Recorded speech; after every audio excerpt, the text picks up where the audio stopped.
And the split cycle was the write, then the read. Because you're really doing three things in any one clock cycle. Right? During the decode stage, you have to read. And then during the write, and so during decode, how many registers do you have to read? 2. And then in the write back stage, how many registers do you have to write? 1. So that's three things in one clock cycle. You have to do three things in one clock cycle. All right?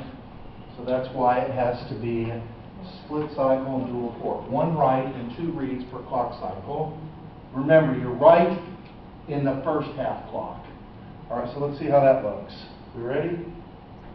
So, first of all, you put in the destination register number, RD. All right? So that is analogous to an address bus on memory.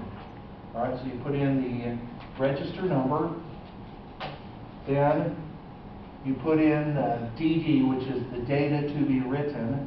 So what does RD contain? The destination. The number of the register. And what does DD contain? The data itself. How wide is RD? 5 bits. How wide is DD? 64 bits. Now what do I do once I've got those two things there? You assert the write signal. So W write. So we're going to have to write some logic to derive this red thing called R write. All right? So now, so that takes care of the write in the first half clock. How about in the second half clock? So how many things do we have to read during decode? You have to read 2. 2. So I need an RS and an RT.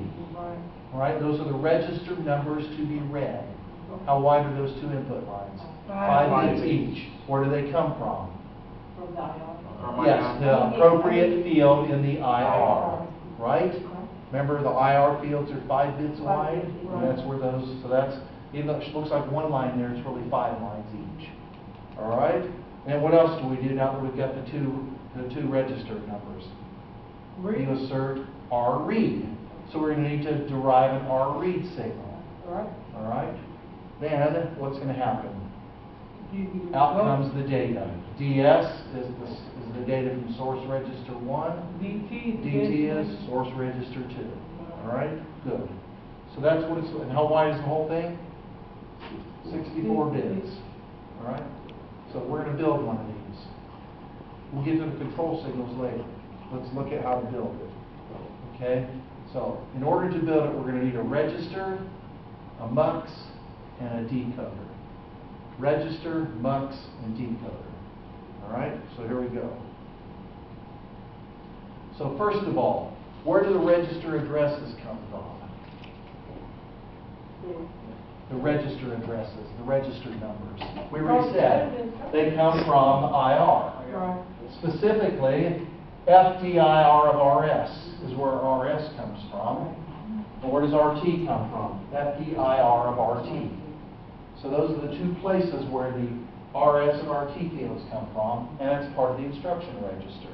Correct? And then what are these 6 bits up here? That's the opcode, right? Good. Now,